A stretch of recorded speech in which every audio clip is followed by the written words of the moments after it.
Bueno, nuevamente bienvenidos. Ya estamos listos para nuestra primera clase de este año.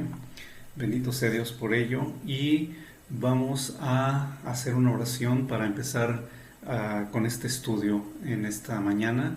Así es que yo espero que ya estén preparados con su Biblia, su cuaderno, su pluma o lápiz para que puedan hacer sus anotaciones y que todo esto lo podamos hacer bien y que crezcamos en nuestra relación con Dios. Así que vamos a orar antes de ir adelante. Padre, te damos gracias en el nombre de nuestro Señor Jesucristo. Hoy es un día maravilloso, Señor, un día que tú creaste, tú hiciste para que nosotros pudiéramos gozarnos y alegrarnos en ti, Señor. Empezamos este nuevo año con esta nueva serie de estudios. Queremos poner todo esto en tus manos, Padre, para que tú dirijas nuestras vidas y que a través de tu palabra podamos aprender cómo relacionarnos contigo, cómo crecer, Señor, en esa relación personal que necesitamos tener cada uno de nosotros contigo diariamente. Señor, ponemos esto en tus manos y creemos que va a ser buena palabra, va a ser buena enseñanza, que va a refrescar algunas cosas en nuestra mente, algunas cosas que ya sabemos, pero otras cosas, Señor, nos vas a llevar de la mano hacia un nuevo nivel en el que vamos a estar, Señor, contigo más íntimamente, más tiempo, Señor, a solas contigo. En el nombre de Cristo Jesús, gracias te doy por quienes van a escuchar estas lecciones. Te ruego que les bendigas, Señor. Si alguno, como dice tu palabra, tiene falta de sabiduría, dale sabiduría, Señor, dale entendimiento, y a nosotros también, Padre, te lo rogamos todo esto en el nombre de Cristo Jesús, nuestro Señor. Amén. Amén. Bueno, ya que estamos aquí en esta, pues empezando esta serie, vamos a ver en primer lugar qué contiene esta serie de estudios acerca de la oración y la adoración. Y quiero repetirles que es solamente la primera parte porque tenemos otra serie estamos preparando otra serie en la que también vamos a darle continuidad a este tema, y creo que por lo menos por la primera mitad de este año vamos a estar hablando y recordando acerca de la oración y la adoración, que como lo dije ya hace un rato, tiene el propósito de acercarnos más, de que crezcamos más en nuestra relación personal con el Señor. Finalmente, lo que debe ocuparnos mayor tiempo en nuestra vida es caminar con Dios, caminar de su mano. Así que, como ustedes pueden ver ahí en la presentación,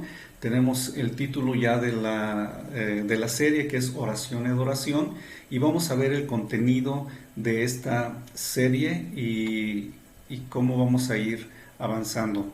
Bien, la primera parte está dividido en tres partes. La primera parte habla acerca de la oración y adoración como un estilo de vida, hacer de la oración y de la adoración un estilo de vida, una forma de vivir. Y después tenemos también, que es la lección del día de hoy, 1.1, ¿a quién orar? ¿A quién debemos orar? Y vamos a ver ahí algunas cosas que considero que son importantes que tengamos presentes para que estemos bien centrados a quién estamos orando. La siguiente es una relación familiar. Esta cuestión de la oración y la adoración se basa en una relación con Dios, que es nuestro Padre. Y después, como número 3, la ciudadanía celestial. Somos ciudadanos, recuerden que somos ciudadanos del reino de Dios. Y la segunda parte de del contenido de esta serie es la prioridad de la adoración. Cómo hacer de la adoración algo prioritario, algo muy importante en nuestra vida. Dentro de este segundo capítulo tenemos un rey que adorar, después un reino que buscar y un plan que seguir. Así con esta idea vamos a dar después paso a la tercera parte o al tercer capítulo de esta serie, que habla sobre las necesidades suplidas mediante la oración. y aquí vamos a abarcar 4 lecciones. La primera de ellas, provisión para las necesidades materiales. La segunda lección, provisión para las necesidades sociales. La tercera es provisión para las necesidades espirituales. Y finalmente, cerrando ya esta serie, provisión para las necesidades de seguridad. Esto va a ser nuestro curso o nuestra serie acerca de la oración y la adoración. Así que repito, ya con su Biblia en la mano o a su alcance y su cuaderno, pues vamos adelante empezando con esta serie. Y entonces, como lo dije hace un momento, empezamos con el número 1, la oración como un estilo de vida. Y la palabra de Dios, a manera de introducción, nosotros vamos a buscar en nuestras Biblias Mateo capítulo 6, versículo 9, aunque lo tiene usted ahí ya en la pantalla. Voy a leer el versículo completo. Mateo capítulo 6, versículo 9, dice así: vosotros pues oraréis así: Padre nuestro que estás en los cielos, santificado sea tu nombre. Así es como empieza esta enseñanza misma del Señor Jesucristo acerca de la oración. Pero aquí lo que queremos resaltar es esta expresión de Cristo que dice: vosotros pues oraréis así. Es decir, Dios a través del Señor Jesucristo ya nos dejó una forma o una guía, por decirlo así, de cómo nosotros hacer nuestra oración y cómo movernos en la oración y cómo aplicar la oración a nuestra vida y las ideas principales de las que debe ir, las ideas principales en las que debemos incluir en nuestras oraciones al Padre Celestial. Porque recuerden, nosotros oramos al Padre Celestial, al Dios Todopoderoso, y lo hacemos en el nombre de nuestro Señor Jesucristo, quien es nuestro intercesor. Él es nuestro Señor y Él es el único mediador entre Dios y los hombres. Así es que toda oración es a través de Cristo Jesús nuestro Señor. Y entonces hay 2 cosas que quiero resaltar. La primera de ellas: es más importante a quién oramos que el modo y el lugar en que lo hacemos. Esto es importante entenderlo, porque en ocasiones pudiéramos tener la tentación de pensar que el lugar o la manera en que estamos sentados o colocados es o puede ser la manera correcta de orar. Pero en realidad en la oración lo más importante no es dónde estamos, o si estamos de pie, si estamos sentados, si estamos arrodillados o estamos completamente tirados en el suelo. Lo importante es a quién oramos, y es lo que debemos resaltar y debemos tener en nuestra mente a la hora de orar. Entonces repito, y lo que lo tienen ahí en la pantalla, es más importante a quién oramos que el modo y el lugar en el que lo hacemos. Si oramos a quien corresponde como debe ser, no importa mucho si nos hallamos dentro de un edificio, si vamos caminando o nos encontramos trabajando. Lo que está dentro de nosotros es más importante que lo que está afuera. Repito, si oramos a quien corresponde y como debe ser, no importa mucho si nos hallamos dentro de un edificio, si vamos caminando o nos encontramos trabajando. Lo que está dentro de nosotros es más importante que lo que está afuera. Recordemos que el Señor Jesucristo en sus tiempos de oración no siempre estaba arrodillado, no siempre estaba dentro de la sinagoga o dentro del templo.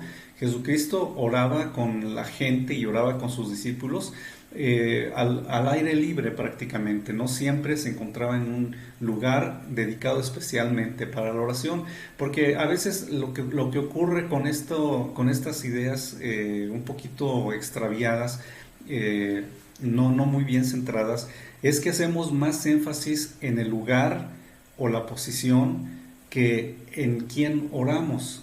Y estas son las 2 cosas que quería resaltar antes de pasar de pleno a nuestra lección del día de hoy. Entonces, recuerde, es más importante a quién oramos que el lugar donde nos encontramos o la posición que tomamos para orar. no hay un lugar específico dedicado donde podamos decir solamente ahí, si estás ahí, entonces ahí vas a sentir la presencia de Dios. Si no oras de rodillas, no estás orando correctamente. O si no oras con tus manos levantadas, tu oración no tiene ningún efecto. No, en realidad no hay nada de eso. La Biblia simplemente nos enseña que debemos orar. Ustedes orarán así, dijo el Señor Jesucristo, y ahí nos enseñó en este capítulo 6 del Evangelio de Mateo cómo es que nosotros teníamos que orar, pero no incluía ninguna referencia o ninguna insinuación a que debíamos estar en algún lugar específico. Así que con esto en mente, pues continuemos así con nuestra lección, ¿está bien? Y entonces, oración como un estilo de vida, pero ¿a quién vamos a orar? ¿A quién vamos a orar? Y esta es una pregunta que necesitamos contestar. Y antes de contestarla plenamente, necesitamos conocer algunos falsos conceptos que el hombre tiene acerca de Dios y por ende acerca de la oración. Porque aquí realmente lo importante es Dios y ya realmente estaremos contestando la pregunta ¿a quién vamos a orar? Pero antes de ir a lo que la Biblia nos enseña, vamos a ver algunos falsos conceptos que se han creado a lo largo del tiempo, a lo largo de la historia del ser humano con respecto a Dios. Y el primero de ellos tiene que ver con la idea de que no hay Dios. Todas las personas que adoran a Dios o a cualquier deidad a la cual puedan adorar, no puedes adorar si no hay nada que adorar. Sin embargo, hay quienes afirman que no hay Dios. A esto le llamamos ateísmo. Por lo tanto, no hay nada que adorar o no hay nada o no hay a quien adorar. Vamos a ver nuestras Biblias en el Salmo 14, versículo 1. Si usted tiene ahí su Biblia a su alcance, yo les recomendaría que usaran su Biblia física y que no utilizaran su teléfono o su tableta para buscar los versículos que estoy mencionando. ¿Por qué razón? Bueno, la razón principal es que si usamos un aparato electrónico para ello, pues está más accesible, claro, es mucho más rápido porque usted puede teclear ahí el pasaje que estoy diciendo y automáticamente se lo va a arrojar en el resultado de búsqueda. Pero yo quisiera animarlos a que usaran su Biblia física. Yo aquí tengo mi Biblia. Es una Biblia pequeña, tengo otra Biblia más grande, pero esta me gusta usarla porque es más práctica para mí ahorita. Pero les invito a que usen su Biblia física, ¿no? Si no tienen una Biblia ustedes, pues háganoslo saber. Nosotros vamos a procurar hacerles llegar una Biblia en la medida de lo posible. Si no, no es una promesa, es solamente animarles a que utilicen su Biblia física. Bien, el Salmo 14, versículo 1 dice el necio en su corazón, no hay Dios, se han corrompido, hacen obras abominables, no hay quien haga el bien. Esto nos lleva entonces a la verdadera razón por la cual las personas prefieren creer que no hay Dios o que Dios no existe, que Dios no es real. No me gusta utilizar mucho la palabra que Dios, la frase Dios existe, pero quisiera mejor decir que Dios no es real, que es lo que piensan algunas de estas personas. Y la Biblia misma nos dice que el hombre necio dice en su corazón o trata de convencerse a sí mismo que no hay Dios. Entonces muchas personas en el mundo actualmente creen que realmente no hay Dios, que Dios no es real, que Dios es solamente el producto de la imaginación de las personas y que si quieren creer en Dios, pues realmente Dios va a estar ahí porque ellos mentalmente están creando a Dios en su mente, es una idea, pero bueno, vamos a ver más adelante lo contrario, pero sí hay personas que dicen que no hay Dios, y a esto le llamamos ateísmo. Pero también hay personas que dicen, bueno, no puedo saber si realmente Dios existe o no, lo que expresa una inseguridad a la hora de hablar de Dios. No podemos estar seguros, dicen ellos. Puede que haya un Dios como puede no haberlo. A eso le llamamos agnosticismo, una posición, por supuesto, muy cómoda, porque aunque de alguna manera se abre la posibilidad a la creencia en Dios, por otro lado, también se abre la posibilidad a la no creencia en Dios. No que crean, no que no crean, sino que no tienen la seguridad de que Dios sea real. Entonces dicen, bueno, pues si oramos, pues puede ser que nos oiga, pero puede ser también que no nos oiga. Porque si realmente Dios es real, pues sí nos va a oír, pero si no es real, entonces ¿quién nos va a oír? No hay nadie que nos pueda escuchar, nos pueda atender. Repito, a esto le llamamos agnosticismo. Y también hay otras ideas. Por ejemplo, dicen, no quiero tener nada que ver con Dios. Entonces hay quienes creen en Dios, pero se niegan a obedecerle porque aman más las tinieblas que la luz. Es decir, sí saben que Dios es real, creen en su vida que Dios es real. Es más, es posible que hayan tenido alguna experiencia de acercamiento a Dios, alguna vez se hayan arrodillado para orar o hayan hecho algún tipo de rezo, de oración, yo no sé, pero en realidad por su manera de vivir, por las cosas que experimentan en el camino en el que van, se niegan rotundamente a tener algo que ver con Dios. Y quisiera que vayamos a Juan capítulo 3, versículo 19, me refiero al Evangelio de Juan, capítulo 3, versículo 19. Ahí la Biblia nos dice precisamente lo que está reflejado ahí, lo que ustedes tienen en la pantalla, pero voy a leer el versículo completo. Dice Evangelio de Juan capítulo 3, versículo 19, y esta es la condenación, que la luz vino al mundo y los hombres amaron más las tinieblas que la luz, porque sus obras eran malas.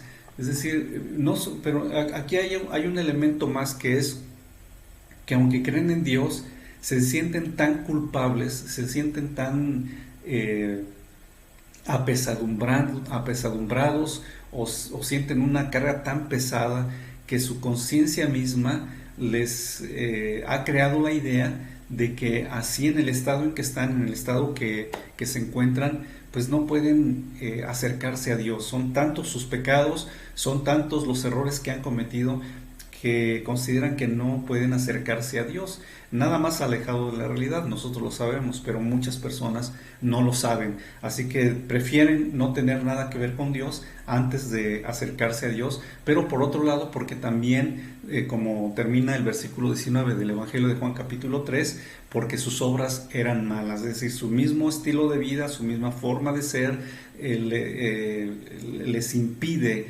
no quieren despojarse de ello, quieren seguir viviendo como lo han hecho hasta la actualidad, y prefieren no tener ninguna relación con Dios, aunque dicen creer en Dios. También nosotros encontramos a personas que creen que la naturaleza es Dios. Es decir, creen que Dios y la naturaleza son uno. Para ellos, por ejemplo, los árboles son Dios, las nubes son Dios, el hombre mismo es Dios. A esto se le llama panteísmo, es decir, creen que todo es Dios, ¿no? Si tienen una roca enfrente, pues es Dios. Si ven un ave pasar, pues eso es Dios, o una representación de Dios. Un árbol es una representación de Dios. Dios está en la naturaleza porque Dios es la naturaleza. Esto es lo que estas personas creen, y a esto se le llama panteísmo, las personas que creen que todo es Dios. Y también hay personas que dicen, no, pues yo soy Dios. No creen en ningún Dios, son personas que no creen en ningún Dios, sino que creen más bien en ellos mismos. Esto pues podría llamarse, está muy cercano al humanismo, donde el hombre es el centro de todo y no hay una creencia en un Dios real, un Dios que creó los cielos y la tierra, sino que ellos confían en sus propias capacidades, en su propia fuerza, y por ello no creen en que puedan tener una relación con algún Dios, porque ellos mismos son Dios. Entonces para ellos es bueno solo lo que consideran ellos que es bueno, y no quieren que nadie les diga lo que tienen que hacer, son ególatras, egocentristas, se posicionan ellos mismos y probablemente usted ha escuchado a personas decir, bueno, todo lo que yo tengo lo he logrado por mí mismo. Bueno, esto es algo que, aunque en cierta manera es cierto, han puesto su esfuerzo, han puesto su conocimiento, se han llegado recursos por su propio esfuerzo. Sin embargo, esto no quiere decir que haya sido por ellos mismos, pero bueno, esto es lo que este tipo de personas creen, y finalmente no los va usted a sacar de esa idea o de esa posición. Entonces, no creen en ningún Dios más que en ellos mismos, y esto les impide poder tener una relación con un Dios fuera de lo que ellos son. Así que lo que ellos viven, si consideran que es bueno, pues lo hacen; si consideran que es malo, no lo hacen. Y aquí se invierte mucho esa situación de que a lo bueno llaman malo y a lo malo llaman bueno. Y se relaciona pues un poco con el grupo anterior, el grupo un poquito más arriba, donde aman más las tinieblas que la luz. Entonces por eso llaman a lo bueno malo, y a lo malo le llaman bueno. Bien, pero hay otra idea, otra ideología que dice que da lo mismo cualquier Dios. Es decir, a esta idea se le conoce como universalismo. Creen que las religiones son como senderos que llevan a la cima de la montaña, ¿sí? Y pues esto obviamente es una idea muy generalizada, muy también arraigada en muchas personas. Por eso a esta idea se le conoce como universalismo, porque no solamente cree que todos los caminos llevan al mismo fin o al mismo Dios, sino que está tan expandida esta idea que incluso personas cristianas llegan a tener este mismo pensamiento, ¿no? Pues no importa si le oras a Alá, o si le oras a Buda, o si oras a cualquier deidad. No importa la religión que tú tengas; si estás buscando a Dios, finalmente lo vas a encontrar. Sigue tu camino, siéntete libre y busca a Dios. No importa cuál sea el camino, y no importa cuál sea o de cuál Dios se esté tratando. Entonces, repetimos, a esta idea se le conoce como universalismo, y creen que las religiones son como senderos que llevan a la cima de la montaña. Y pues es una posición un poquito, además de cómoda, también puede ser peligrosa, porque recordemos que Dios solamente hay uno, y ese es el Dios que nos enseña la Biblia. Así que continuando con esto, también encontramos a los que dicen que los espíritus son mejores que Dios. Que los espíritus son mejores que Dios. Entonces hay quienes creen que los muertos regresan como espíritus o ánimas, y deambulan de un sitio a otro por donde pertenecieron en su vida en la tierra, y participan de las actividades de los vivos. A esto se le llama animismo. Y aquí el asunto es que en esta creencia se tiende mucho a la superstición y al fetichismo.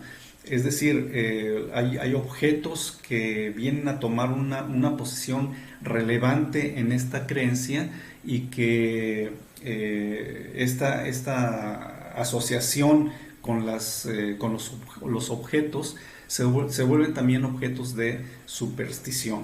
Así que si en alguna en alguna medida hay esta creencia en la vida de alguna persona, pues fácilmente puede ser extraviado por doctrinas, así lo dice la Biblia, por doctrinas de demonios.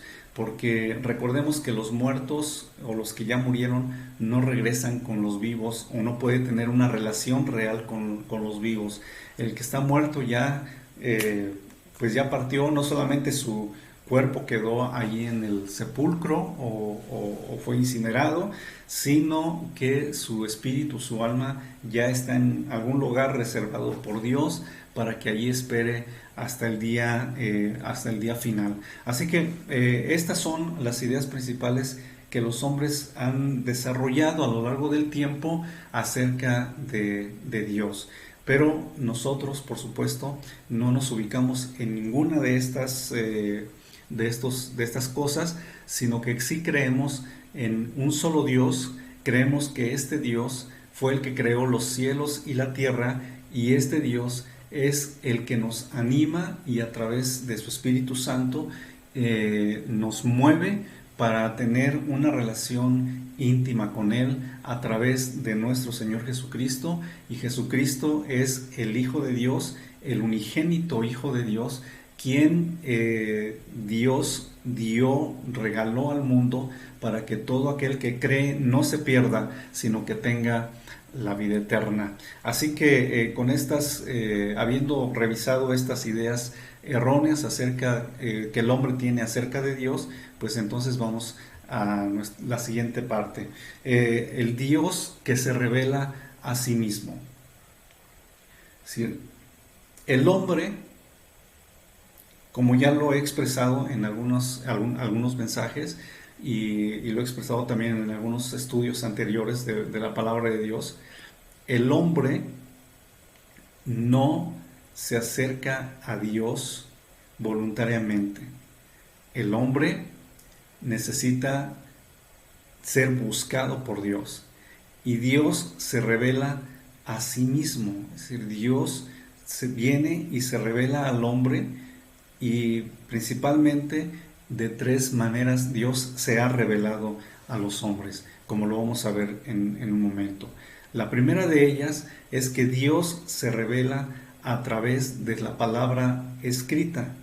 El hombre no puede relacionarse con Dios, el hombre puede relacionarse con Dios por medio de lo que Dios mismo, de lo que Él mismo ha revelado de sí mismo a través de su palabra escrita. Y aquí nosotros volvemos a las cosas básicas de la fe cristiana, y tiene que ver precisamente con la palabra de Dios. La Biblia que ustedes tienen en sus manos, como la mía, o una Biblia similar, no apareció de la noche a la mañana, no apareció mágicamente, no apareció con una varita encantada. No, la Biblia que nosotros tenemos en nuestras manos es el resultado de muchos siglos de trabajo de hombres que fueron inspirados por el Espíritu Santo para darnos esta revelación de parte de Dios, o esta primera forma que nosotros vemos a través de la cual Dios se ha revelado a los hombres. Es decir, fue un proceso. La Biblia se escribió, así lo menciono solamente rápidamente, la Biblia se escribió en aproximadamente 1400 años, en los que intervinieron un número considerable de hombres a quienes Dios escogió, a quienes Dios les reveló su palabra, y ellos tuvieron el cuidado de plasmar en diferentes materiales la palabra de Dios. Y si nosotros nos damos cuenta ahí mismo en la Biblia, en su palabra, en el libro de Éxodo, fue Dios mismo quien primero escribió sus mandamientos a Moisés. Dios lo hizo de esa manera, y escribió sus mandamientos en piedra. Y de ahí en adelante nosotros empezamos tendríamos que tener una serie de estudios especialmente para explicar eso, pero los hombres usados por Dios fueron escribiendo la Biblia y dejándola como un testimonio de lo que Dios les había dicho, de lo que Dios les había hablado, y esto, repito, fue a través de muchos siglos. Entonces, la Biblia realmente no es un solo libro, sino que la Biblia es una compilación de libros en los que se plasma la voluntad, la revelación de Dios a los hombres. Y esta revelación, repito, ha venido a través de hombres como nosotros, pero que fueron usados por Dios con este propósito. La Biblia dice, por ejemplo, en 2 Timoteo, bueno, no lo van a ver ahí en la pantalla, pero si usted está anotando, puede anotar 2 Timoteo capítulo 3, versículo 16 y 17 dice: toda la escritura es inspirada por Dios y útil para enseñar, para redarguir, para corregir, para instruir en justicia, a fin de que el hombre de Dios sea perfecto, enteramente preparado para toda buena obra. Y entonces hacemos el énfasis aquí, o encontramos este énfasis aquí en este versículo de 2 Timoteo capítulo 3, versículo 16, donde dice que toda la escritura es inspirada por Dios. Toda la escritura es inspirada por Dios y útil. Cuando se refiere a la escritura se está refiriendo en este caso, como todavía no existía el Nuevo Testamento, solamente existía el Antiguo Testamento, pues se está refiriendo al Antiguo Testamento básicamente, aunque también es una referencia a las cosas que ya habían sido escritas por los apóstoles y que ya recorrían todas las iglesias cristianas. Pero recordemos que la Biblia se divide en dos partes: el Antiguo Testamento y el Nuevo Testamento, Antiguo Testamento y Nuevo Testamento. Entonces, en los tiempos en que fue escrito esto que estoy mencionando de 2 Timoteo capítulo 3, versículo 16, se escribió en la época del Nuevo Testamento, en la era cristiana, en la era de Jesucristo, y hasta ese momento solamente se conocían los escritos del Antiguo Testamento, aunque ya había algunas cartas y algunos documentos que empezaban a circular a través de las iglesias y que habían sido escritos también por los apóstoles del Señor Jesucristo, y que también eran consideradas como escrituras inspiradas por Dios.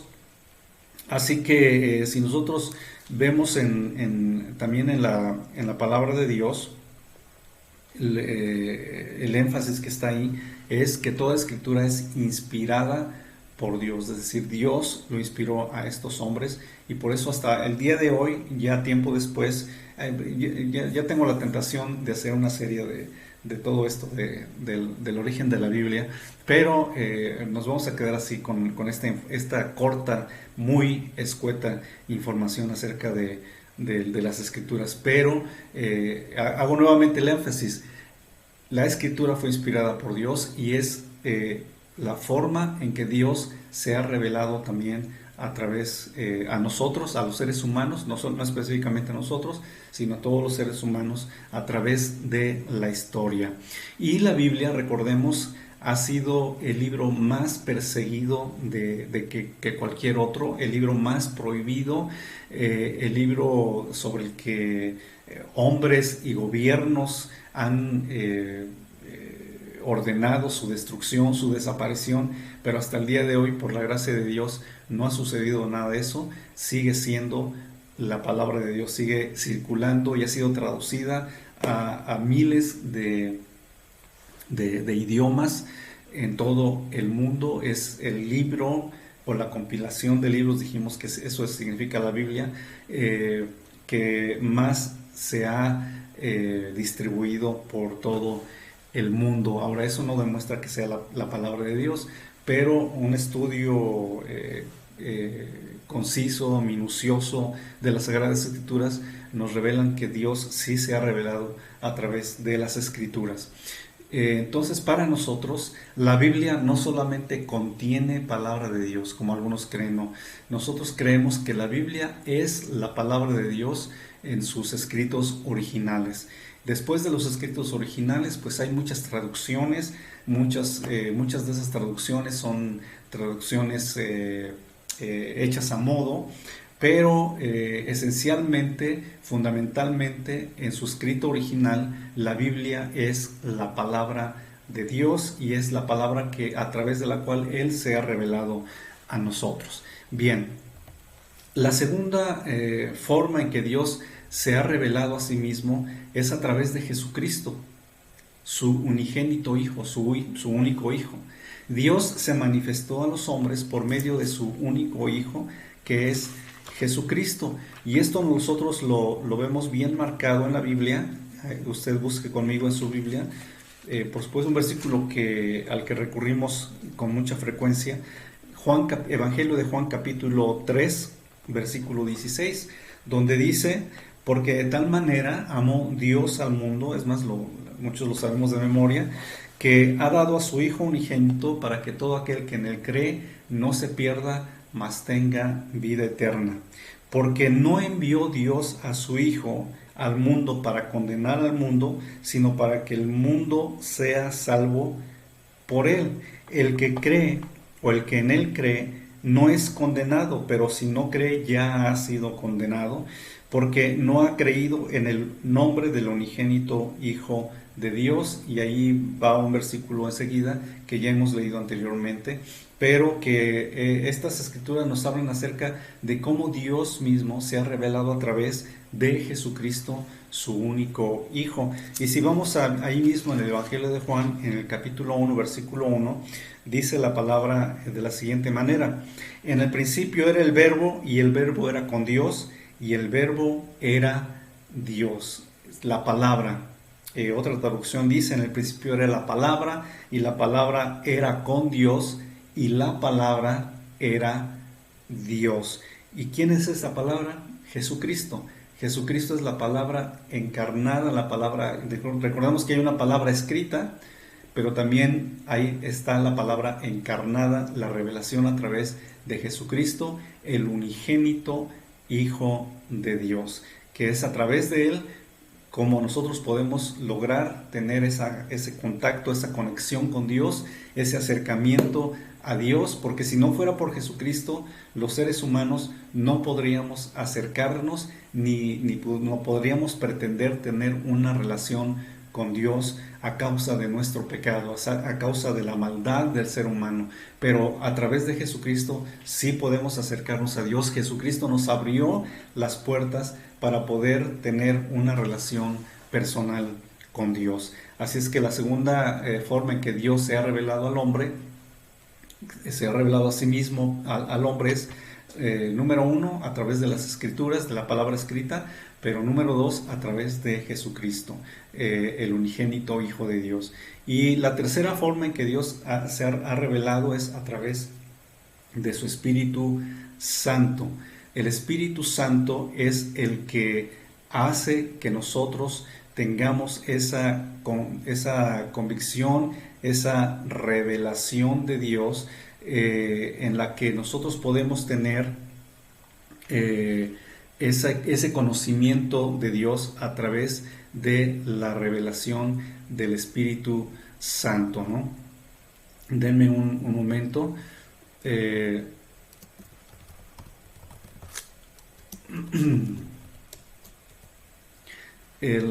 Decíamos, el Espíritu Santo da testimonio a nuestras vidas de que somos hijos de Dios, como lo tenemos ahí en la pantalla.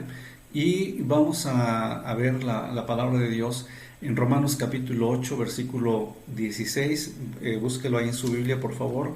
Romanos capítulo 8, versículo 16. Dice así.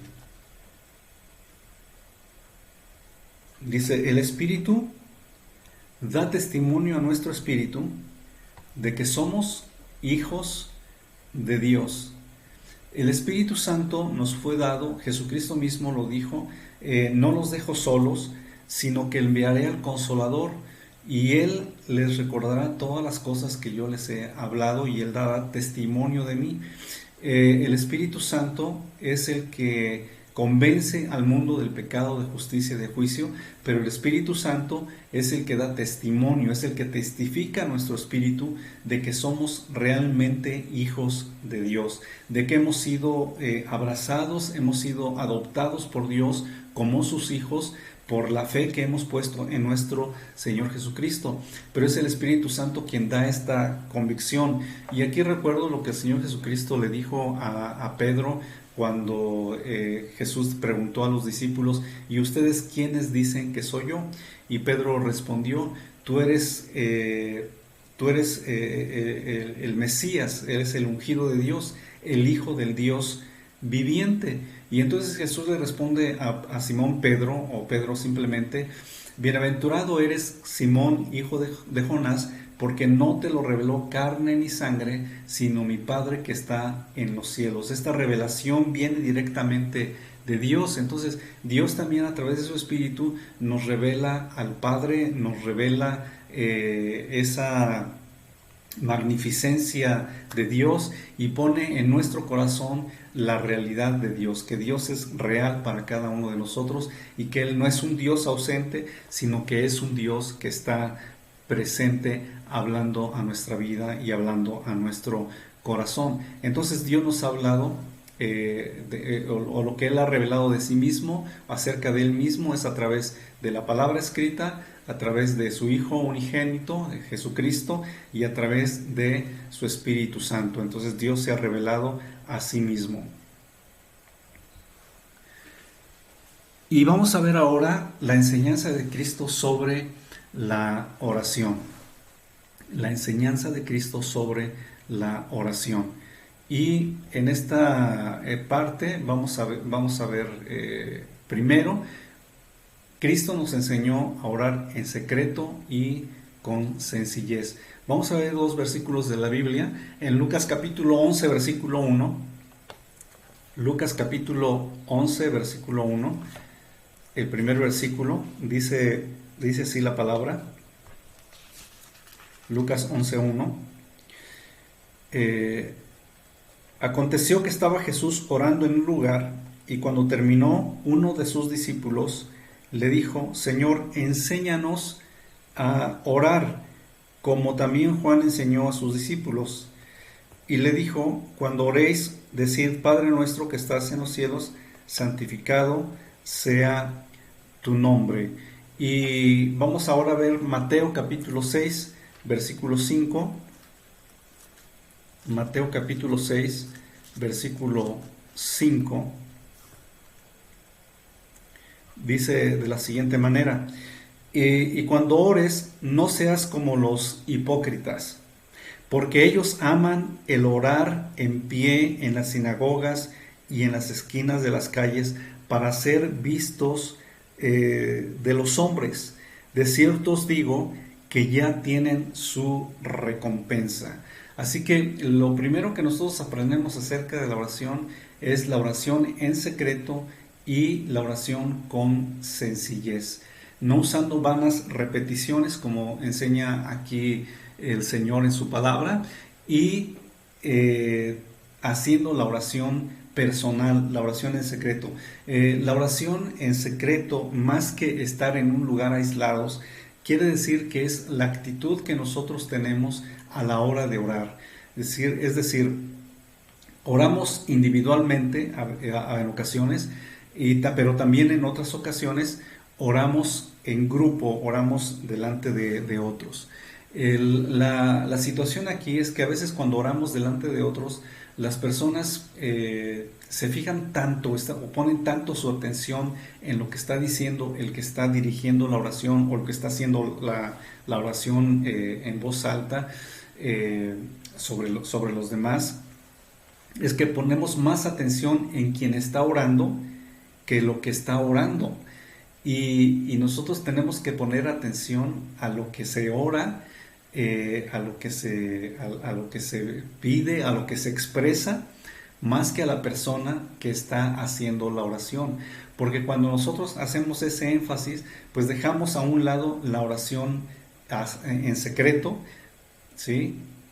Y dejamos a un lado la sencillez y empezamos a levantar el ego y empezamos a levantar la altivez de las personas que oran, que saben orar mejor que nosotros, porque indudablemente hay personas que tienen una mayor fluidez en la oración que otros, pero esto no los hace mejores como tampoco los hace peores. Y a nosotros no nos hace peores, pero tampoco nos hace mejores.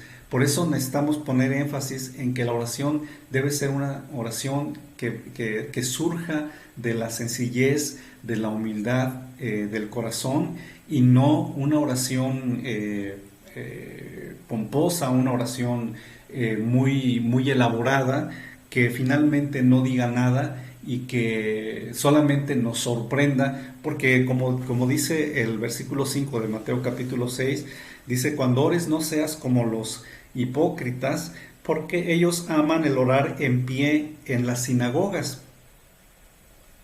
Y mucha gente oraba en pie. O sea, el problema no es la oración en pie. El problema aquí era el orgullo, la altivez de quienes hacían estas oraciones, porque dice que oran de pie en las sinagogas y en las esquinas de las calles, pero lo hacían con el solo propósito de ser visto por los hombres.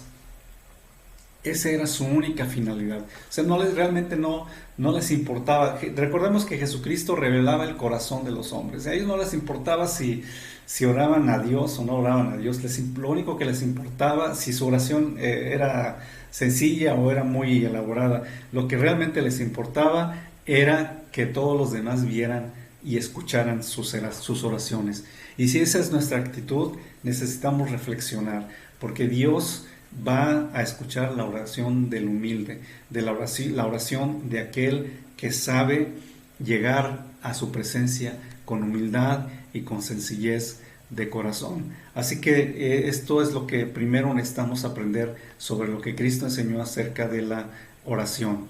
La oración en público, Cristo no censura la oración en público, sino más bien la actitud de los fariseos que oraban en público solo para ser visto de los hombres. Porque de acuerdo a lo que encontramos en esta escritura, dice: de cierto les digo que ya tienen su recompensa.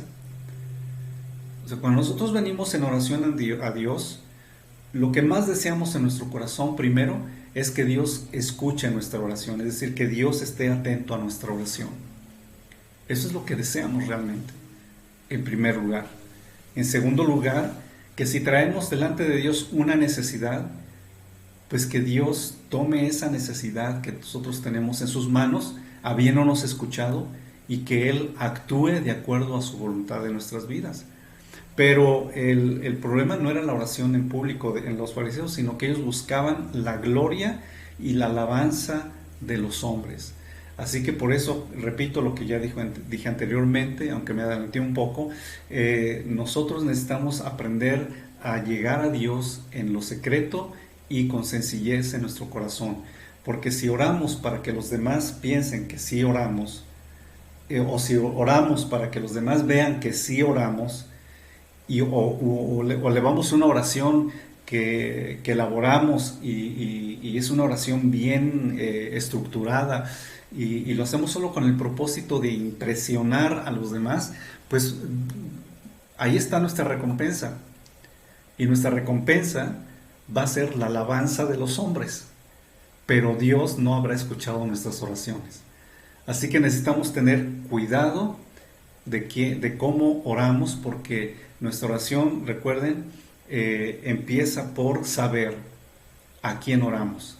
Y a quien oramos es al Dios que creó los cielos y la tierra, al Dios que sabemos que nos escucha, al Dios que sabemos que abre y pone atención, sus oídos están atentos a los de corazón contrito y humillado, al que se humilla, y como lo mencioné el domingo pasado en el mensaje, aquel, y como lo dice también la palabra de Dios, lo dice más bien la palabra de Dios, no lo digo yo, lo dice la palabra, aquel que se aparta de sus malos caminos. Así que esto es lo que la palabra de Dios nos enseña. Pero también en la oración el Señor nos enseña a orar para escuchar a Dios. La oración, recordemos, es una conversación y tenemos que dar tiempo para escuchar lo que Dios tiene que decirnos. Imagínese que le decimos a alguien, oye, vente, vamos a platicar. Y, y pues ahí estamos hablando y nosotros solamente hablamos. Y aquel quiere decirnos algo, digo, no, pero espérame, déjame terminar y hablamos y hablamos y hablamos. Y finalmente se pasa el tiempo y nunca le dimos a la otra persona la oportunidad de emitir una sola palabra. Bueno, la oración es una conversación. La oración no se trata solamente de que Dios nos escuche. La oración también se trata de que nosotros aprendamos a escuchar a Dios. Que aprendamos a guardar silencio. En nuestro tiempo de oración personal, aprenda a guardar silencio. Aprenda a tener atentos sus oídos a lo que Dios tiene que decir. Porque indudablemente Dios nos tiene que decir mucho. Y si realmente deseamos que Dios dirija nuestras vidas, pues aprendamos entonces a escucharle, a estar atentos. Así que aprendimos en esta parte, hemos aprendido 3 cosas. Primero, Jesucristo nos enseña a orar en secreto y con sencillez, pero también nos enseña acerca de la oración en público y nos enseña que al orar necesitamos escuchar a Dios. Así que estamos listos para aprender a escuchar a Dios. Estamos listos para aprender a silenciarnos a nosotros mismos, a vencer la tentación de hablar y dejar un tiempo para que Dios nos hable. Esto es muy importante en nuestra vida y en nuestra relación con Dios. Y si nosotros queremos avanzar en esto, pues necesitamos aprender a orar. Y tenemos también que debemos orar siempre. Debemos orar siempre. La oración no es algo ocasional, ¿sí? Es algo intencional, pero no es algo ocasional. Porque la oración va más allá del mero acto de un acto religioso. La oración debe convertirse en una forma de vida. Debe ser parte de nosotros, debe ser parte de todo lo que hacemos, debe ser parte de todo lo que hablamos, de lo que pensamos. Es decir, la oración debe convertirse en un estilo de vida, debe ser algo que vivamos, porque la oración no se circunscribe, no se limita solamente a un acto religioso, a un momento que determinamos o a un momento en que alguien más dice pues vamos a orar. Estamos acostumbrados a eso, yo lo sé, estamos acostumbrados a que cuando el que está al frente dice pues vamos a orar, pues ya estamos preparados, casi somos autómatas, ¿no? Levantamos nuestra mano o simplemente cruzamos nuestros brazos, inclinamos nuestra cabeza, cerramos nuestros ojos y empezamos a escuchar la oración, o nosotros también oramos. Pero la oración es más que eso, ¿no?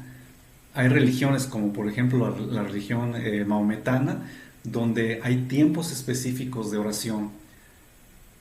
Y la gente, donde quiera que esté, que pertenece a esta religión, a esta creencia, aparta ese tiempo específico para orar en una dirección específica y oraciones ya elaboradas. Pero la oración es más que eso, mis amados hermanos. Y es hacia allá donde nos lleva esta serie de lecciones acerca de la oración y la adoración. La oración tiene que convertirse en algo realmente íntegro en nosotros, es que nosotros nos impregnemos de esta forma de ser. Así que nosotros podemos orar si estamos en la reunión, pero también podemos orar si estamos en la casa. También podemos orar si, por ejemplo, las mujeres cuando están haciendo sus labores en la casa o si van a trabajar, también pueden orar. Nosotros también, los varones, si estamos en el trabajo, podemos orar. Si vamos caminando, vamos en el auto, podemos orar porque la oración se convierte en algo en parte misma de nosotros. Y esto es lo que necesitamos aprender. Bueno, vamos a leer casi ya finalmente Efesios capítulo 6, versículo 18. Efesios capítulo 6, versículo 18. Primero y después vamos a leer 1 Tesalonicenses capítulo 5 versículo 16. Dice Efesios 6, 18: orando en todo tiempo, con toda oración y súplica en el Espíritu, y velando en ello con toda perseverancia. Hay dos cosas que hay aquí en este pasaje, ¿no? Orando en todo tiempo, orando con toda perseverancia. Debemos orar en todo momento y debemos ser perseverantes en la oración. Necesitamos estar al pie de la batalla. Necesitamos cada uno de nosotros estar orando en todo tiempo. Así que no piense que solamente ora cuando está de rodillas o cuando está en la reunión o cuando está en una vigilia de oración, que últimamente las vigilias de oración son más ir a tomar café, escuchar predicación y el menor tiempo lo dedicamos a la oración. Entonces ya no son realmente vigilias de oración, se han convertido en otra cosa menos en reuniones de oración. Pero pues no hay que menospreciar el esfuerzo, hay tiempo de oración, pero si realmente nos proponemos orar, pues vamos a orar. Y podemos orar en todo tiempo y debemos perseverar en la oración. Y vamos a ver 1 Tesalonicenses 5:16. 5:16 dice la palabra de la siguiente manera: orad sin cesar. Orad sin cesar. Era la exhortación, era la llamada de atención que hacía el apóstol Pablo a las iglesias. No dejen de orar, por favor, permanezcan en la oración. Permanezcan en la oración. Y mis amados hermanos, pues el hecho de que, por ejemplo, tenemos la oración a las 5 de la mañana, no es para que digan, ay, oran temprano, ay, pues oran todos los días. No, esa no es nuestra intención. Nuestra intención es, primero, que nosotros mismos, yo mismo, puedo estar conectado con Dios.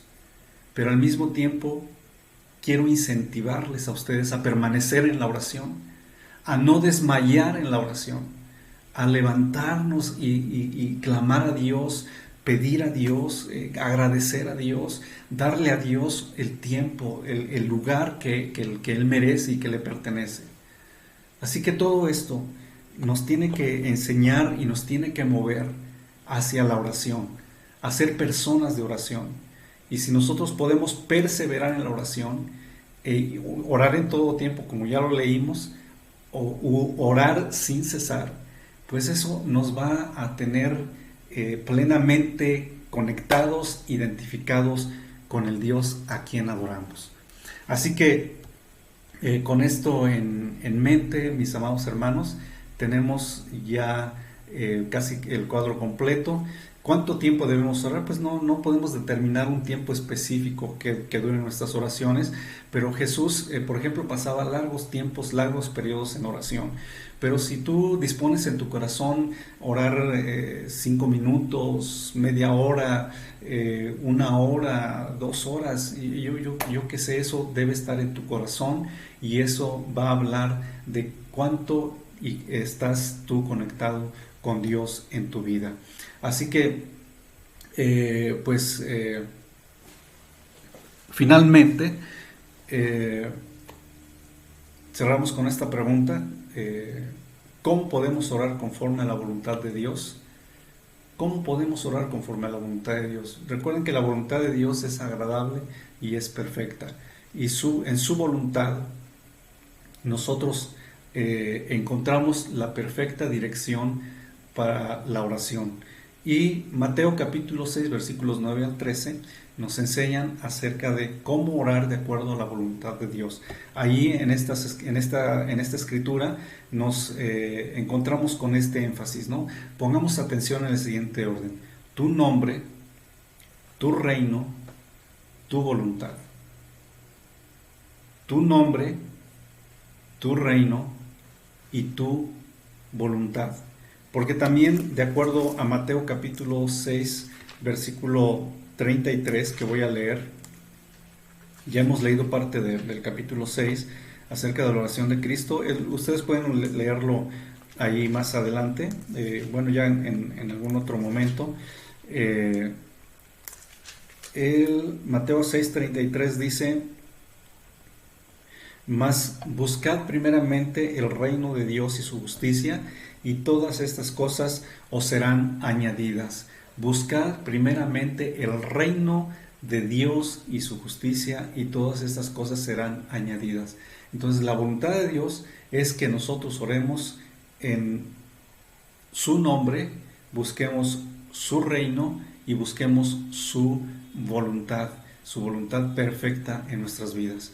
Y vamos a saber que estamos orando conforme a la voluntad de Dios cuando nosotros vayamos y escudriñemos estas partes de la Escritura donde nos enseña. Y por favor ustedes lean en algún momento Mateo capítulo 6 versículos 9 al 13, y ahí aprendemos acerca de la voluntad de Dios. Pero la voluntad de Dios, recuerden, está expresada en su palabra, en la Biblia. Así que, mis amados hermanos, pues voy a terminar aquí, y nos vemos el próximo domingo con esta enseñanza de la palabra, y espero en el Señor que tengan un buen día. Entonces vamos a esperar unos minutos para que empiece nuestro servicio y podamos gozarnos en el nombre del Señor. Si tienen alguna duda o alguna pregunta acerca de lo que hemos hablado en esta mañana, pues por favor mándenos un mensaje, y con gusto procuraré contestar sus preguntas. Hasta ese momento, entonces, pues que Dios les bendiga y les guarde. Amén.